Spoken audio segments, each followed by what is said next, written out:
I was born deaf. I had some residual hearing. It was enough for me to get by. But as I got older, my hearing just progressively deteriorated.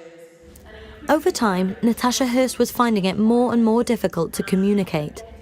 4 years ago, she made a decision to get a cochlear implant to improve her hearing. The key reason I wanted to have a cochlear implant was because I'd become so isolated and it was incredibly difficult to communicate with people. Looking back, she remembers what it was like to hear clearly for the first time.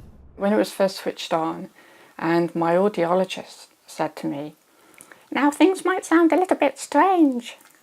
And so that was my first experience of hearing the human voice through an implant. To understand all of these sounds that I've never heard before gave me hope that there was a future there for me. The implant works for Natasha, but others decide against it. Ben Cullerton was born deaf and learned British Sign Language as a child. Here's his story through an interpreter. Oh, there's a big difference between deaf and hearing cultures. My family can all hear, so they always all spoke to each other, which I found really difficult to understand. So I'd always assumed that me and my family were the same as each other. And then I realised there was the deaf community and deaf clubs where deaf people signed with each other. Well, I learnt sign language from when I went to school, when I was about 3 years old. Like, communication is absolutely vital, isn't it? So then my family started to learn sign language.